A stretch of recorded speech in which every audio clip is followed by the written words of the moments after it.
Hello. This is going to be a thoughts video, just trying to sweep up the remaining bits of pieces of information that I left out in the previous three videos. It seems like I'm trying to sweep this all together, and every single time when you sweep it in, you miss a little bit more, or you miss a little bit, but there's less debris left every time, so I'm getting there.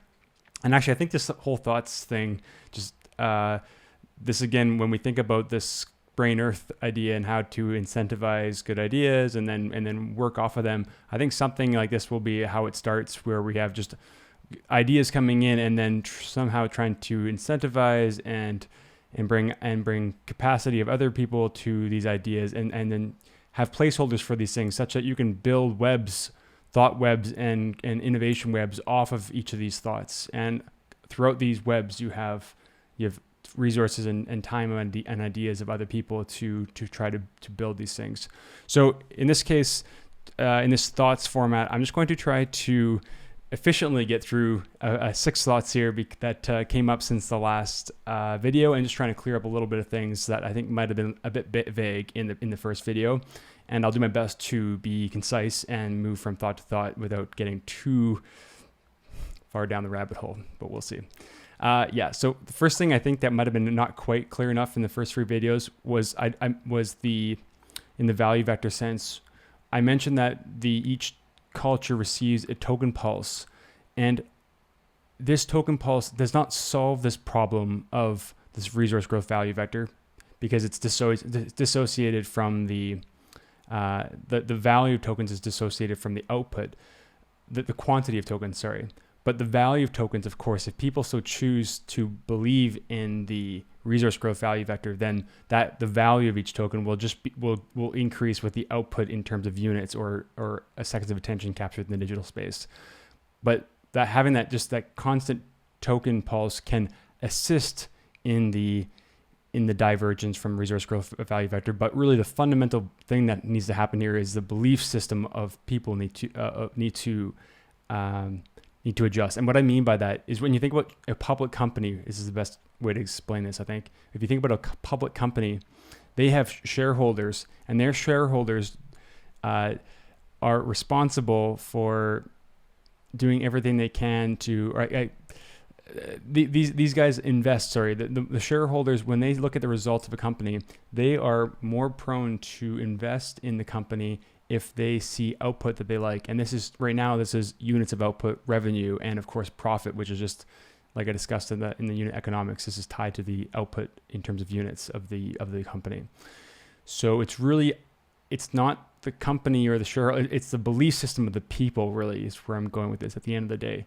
And if a culture is showing that they are valuing something else other than just units of resource growth, and have some convincing argument of why they've made progress along these value vectors, such as sustainability, affordability, utility, resilience, all these kinds of things that we want in products, then this should be this is obviously transparent, and then people will need to invest in this, but it's up to the people to continue to bring their time, ideas, and resources to these things when they see improvement along value vectors other than just unit output. So this is the fundamental thing. Is the only way any of this works is if we collectively have, some group of people of critical mass see value in whatever the culture is doing. And this is an intractable problem otherwise. So I just thought I'd clarify that. The single second token pulse doesn't solve the problem. It helps. It gives us a tool to use if we so choose to use it. But now we just need to believe in these cultures, and don't just believe nonchalantly. Look at the data, look at where the tokens are being allocated, look at the full transparency matrix of these things, and see what they are, where the value vectors truly are. And if you believe in whatever they're aspiring to, then you can bring your time, ideas, and resources to those cultures. The second thing is just resource placeholder. I talked about this a little bit in the third video, and just to bring it back a little bit to discuss resource placeholder. Like money is a resource placeholder, not a resource.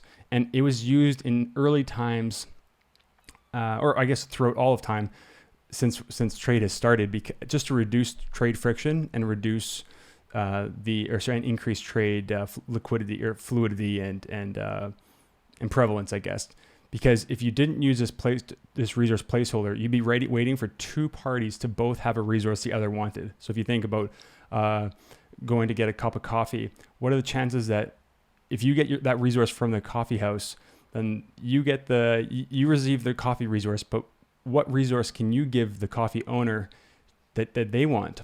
And it's very unlikely that you have a resource on you that they actually want at that time. So this resource placeholder is used so that they can then use that resource placeholder in a future transaction, in a future trade, to acquire a resource that they actually desire. So this is just a fundamental just a way to think about money. And yes, money has jobs such as means of transaction, storing value and loans into the future and these kinds of things. But it's at the root, what money is a resource placeholder. And just a quick analogy on this, of how I think about this in our current resource growth value vectors. Our current economy is like a square box, or a square room, you can call it. And then that room is tiled with small little tiles. You can think of these, and these tiles are resources. And the resource tiles have a firm bottom, and they prevent you from falling through the floor. Resource placeholder is not, it looks like a tile, but it's not a tile. You fall through this tile because it's not actually a resource. It's just a resource placeholder for an actual tile, for a resource tile. And what happens when, again, we're not this whole resource growth situation that we have right now, this embedded growth obligation along the resource growth value vector, we get in this situation where, like I said in the last video, we start substituting in resources with resource placeholders. So just think of this. We're no longer expanding this room as this room used to be expanding, as we were expanding demographically, geographically, and we're not in time abundance. The walls would be expanding. We'd be filling in the floor tiles with resources, which is hard and firm for everyone to stand on. But now that that's not the case, the walls are no longer moving out. And to fulfill this resource growth obligation, this embedded growth obligation, we are using resource placeholders, but resource placeholders just allows you to fall through. So we are replacing resources with resource placeholder and making this environment inside of this room very unstable and increasingly volatile. So that's a little analogy for a resource placeholder. Third point of 6 here is simply those of you who have a vision of how society should work, such that the organizational leadership or government or whatever it is should provide all resources for the people for free, and that everyone should be on the equal playing field. What's missed here, I think, a little bit is that I see where it's understandable where this view comes from, but you have to appreciate that we are competitive animals, and competition is the only reason that we have everything that we have today. So competition is a very good thing, but what we have to remember, and this is when you zoom out, you can see this, that when in levels of low technology, doing this situation, like having the organizational leadership or the government provide everything in some sort of socialist society, provide everything equally to everybody. This was very difficult when you didn't have any technology, because there would be a lot of manual labor try to get all the pillars of civilization, of survival for these people. But as capitalism, or as competition works harder, and this competitive drive makes greater and greater and greater technology, then it's actually feasible to host the individuals within the organization for essentially free, because the technology is getting so good and so cheap and so useful. So it's just the only thing that we, like I said in the third video, I think what we want to do is we want to delete the profit off this unit economics, so these products just get better and better and better. And so through this competition, through new value vectors like resilience, affordability, sustainability, usefulness, and utility, then you can really these products can really be available for cheaper and cheaper for the people, so that you kind of get into the situation anyways where everything is kind of given to you for free. But you need competition to get there, and this is a deep-rooted thing that we need to appreciate. The other thing that within this kind of system, to maximize efficiency such that this is possible, really you'll see that these middlemen will need to kind of dissipate over time. You can't have it so that you have a resource and then it has to go through some middleman and then goes to the end user or the client or anything. That is a zero value add behavior. It's just a needless tax on the transfer of the resource. You want to go directly. You want to go direct. Examples of this are the sales of cars, for instance. You no longer need a dealership. It's just redundant because you can have these online marketplaces, and you can sell it direct to the customer, and then the middleman, which would be the car salesman in this case, is left. And banks are the same way, and many other things that are just middlemen that are not adding value, just taxing resources, not adding to the resource pie. Third is, this includes a few things, mitochondria being one of them. I'm trying to draw the parallel here between, just so that this is clear and known for some people that maybe aren't looking at this. But as we move into this, further into this digital and electronic world, things will get, goods and services will be increasingly at zero marginal cost. And the reason, and this is not just some unquantitative thing. The reason for this is because we are creating technology to replace humans in every way. And there's very clear parallels of how this works. We are all powered, just like to start at the top of your paper with the sun in the middle of it. Everything is powered by the sun. Everything. The plate tectonics all the way up to the insects and the trees and the currents of the ocean and the atmosphere. But everything's powered by the sun. Humans get this power through plants and animals and things that we eat, and then we have mitochondria within us that then turn that energy into useful energy for our muscles and to power our heart and muscles and brain and all these things. So, but really, if you look back to the root of this energy, it's all from the sun. So just one very simplified version: sun, mitochondria, and then mitochondria energy to brain and to muscles. So if you take this now in the parallel in what this technological age has, is you still have sun, that goes to renewables such as solar, and then solar to computers, which is the digital brain, and solar energy to motors, which is the digital muscles. And this is a very simplified thing, but this is as we slowly, in the beginning, it's just replacing more. It was more just the physical production line kind of things that you can do with motors and electricity. But as we get further down this software development and software exploration in the neural network sense, then really the digital brain will be able to do essentially the progression where this goes is, I think, is fairly clear. And maybe it won't be overnight, but slowly in time, you just chip off more. Like the compute capacity is more and more digital every day, I guess is a good way to put it. It's not going less digital every day, more digital every day. So that just kind of keeps on pushing even the cognitive side out of the demands for the human being, which is fine. We just need to, like I said in the second video, there's really a big need here to make sure we maintain purpose, because as all these things in the world are kind of given to us through the technology we've built, then it's important that we maintain purpose to create some sort of sustainable organizational structure. So this is, I just wanted to draw the parallels between the biological side of kind of productivity on Earth and now the digital side. And it's actually kind of eerily similar lines here. But this is clearly where things are headed. Next is on the tunnel side. Sorry, I just get this wake up thinking about these things. So the tunnels, first few videos, or that video when I talked about it, tunnels, when I said small diameter, I meant anywhere between 0.1 meter. So it would be honestly anywhere between like the size of your fist sort of thing, maybe 10-ish centimeters, all the way to a meter. Somewhere in that range. You want really small diameter, and just so you have minimized your cross-sectional area that you have to dig, and that your volumetric evacuation tube really reduces with the square of your diameter, right? So you really want to keep that as small as possible, and you really just want to hug that conductor. And the conductor can be or have the conductor as in the end being the reinforcement itself. It just it's fine if the Earth. We just have to rethink about how we do tunnels here. It's even if something happens to it, maybe you don't access the tunnel directly anymore. You just plug into somewhere, you tunnel toward where before the fracture or whatever happens or earthquake, then then you go to the other side. So you don't have to do any sort of maintenance along the line itself. So this is just a shift in how we do this. Also, just when you think about this idea of this underground energy nervous system, think about it like a PCB, like a printed circuit board architecture. initially you had many lines and wires kind of going from circuit to circuit, to like from resistors to transistors to CPUs and your memory and all these things on a circuit board, and from your power supply.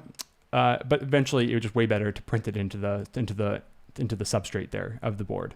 And so just think of this like just the surface of Earth like a PCB, like a printed circuit board, and this will maybe make a little bit more sense. And yeah, there's a lot of things that are going to kind of turn into a circuit board-ish thing, but this is just way better, way more efficient, and you don't have these wires sticking out everywhere. You just build it into the Earth substrate. And one other thing on that note, when you increase this nervous system, a rule of thumb is as you connect together demand and generation of renewables to an increasing size of area, you decrease the total amount of generation assets that you need. Because your sample size or your size of generation, like the probability of getting energy from these renewables as you increase your scope here increases. So what you really want, and this is kind of nutty, but what you really want actually is just connect the whole world on this nervous system, even have like these trans ocean subterranean lines, so because the sun is always shining somewhere. So you can power your whole world all the time without even really needing storage. I mean, this is in the limit, that is true, but that of course you probably want some sort of storage in this kind of thing. But that's in theory possible and where you could go. And especially you just need that tunnel boring. That technology has to be just absolutely so cheap. Just think of this as like a network of moles that are just constantly autonomously digging, and they're powered by renewable energy and not really needing any.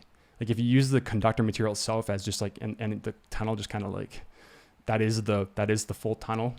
It's just a conductor, and then it's like just earth on the outside of this, or something close to that anyways. Then you don't need very many materials to build this. And then this obviously would be powered, the actual machines that are evacuating, like the little autonomous cart things or whatever on rails that are evacuating material and bringing in any new material and energy this would be all powered by high wide electricity, which again, if it's powered renewably, then it'd be zero marginal cost. So this is really how you do this, build this for a very low cost. Yeah.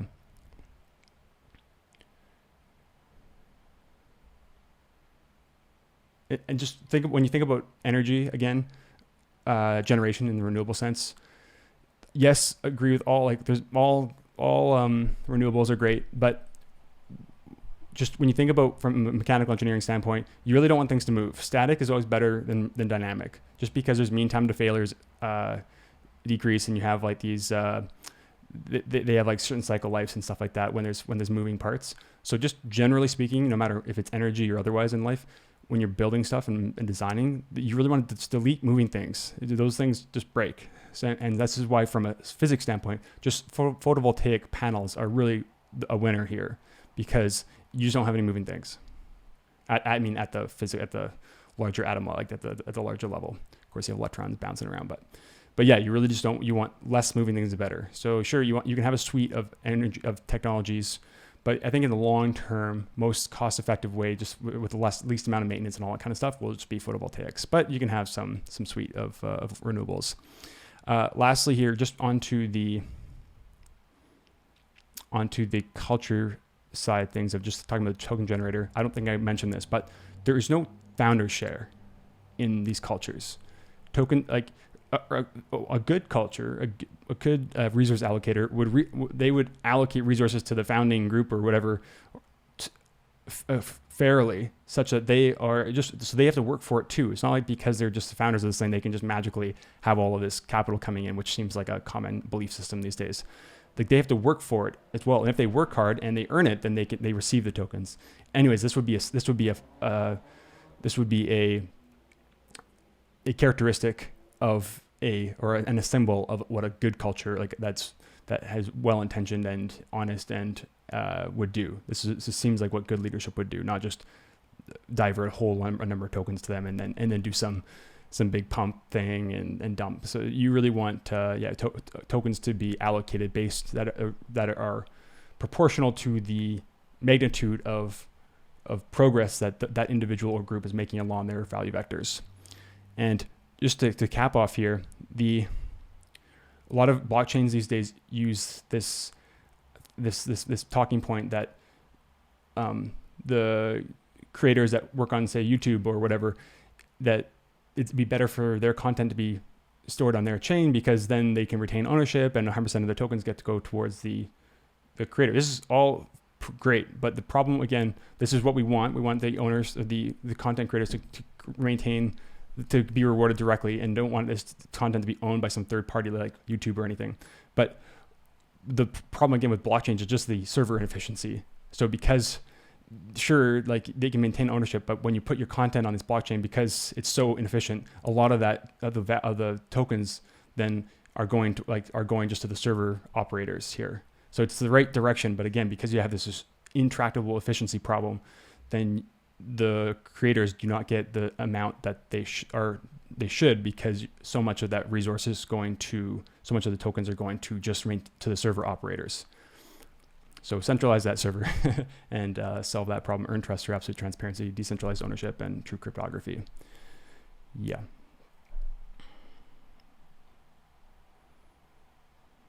And blockchains that claim that that's not a problem for them, that just means that they're centralized, or centralized enough so that they don't have to distribute these tokens too much. So yeah, but then again, you're back into that worst of both worlds thing where you have the centralized compute while claiming decentralization.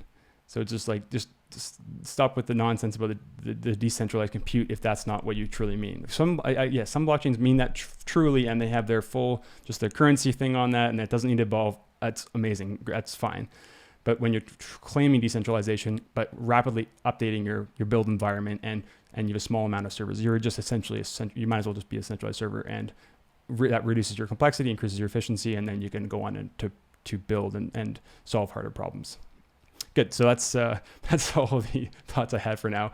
I'll just keep doing these videos for now, but I think as more thoughts come in, but I think at a high level, this is something that culture should, like, this is where we'll somehow need to have each of these kind of thoughts be like the seed of something greater. And then the thought should be incentivized by some small amount. Thought's usually pretty easy, but it's executing on those thoughts and building on those thoughts that's harder. But they have these trees, these evolutionary trees that branch out from these things, and somehow figuring out the best way to do this, record this, incentivize this. People bring their time, ideas, and resources to these thought trees, branches of evolutionary expansion kind of thing. Yeah.